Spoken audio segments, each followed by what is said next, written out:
Hello.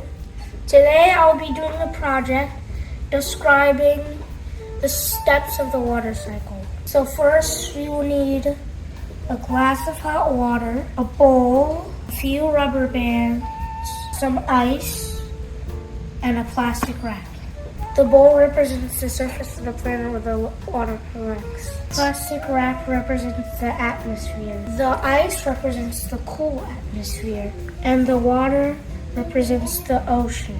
So first, let's heat up the water. I'm gonna heat this water up for 30 seconds.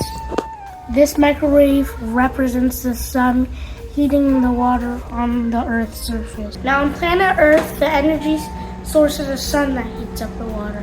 Now carefully, we're gonna pour the hot water into the bowl.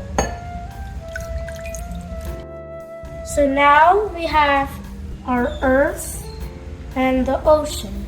So next we're gonna be making our atmosphere using plastic wrap. Put the plastic wrap over the bowl like this. Make sure it stays on there and is firm.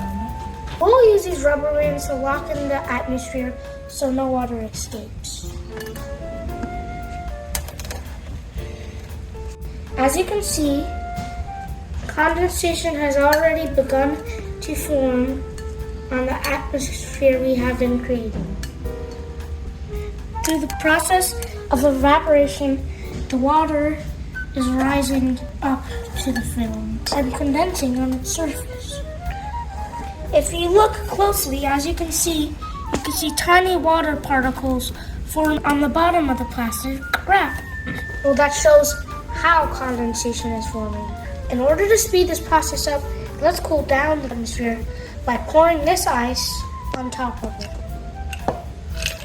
This cold ice represents the cool atmosphere. As the water starts to condense in the sky, they will begin to get too heavy and fall down as precipitation. Let's let this sit here for a while and see if our hypothesis was correct.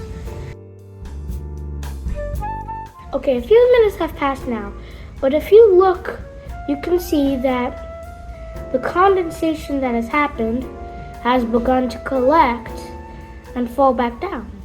We call this process of water falling down precipitation. It is running off the surfaces of the bowl and collecting in our water, which is representing the ocean. And as you can see, the water is not leaving. It just keeps on recycling over and over in the planet. And this is what we call the water cycle. Goodbye, folks.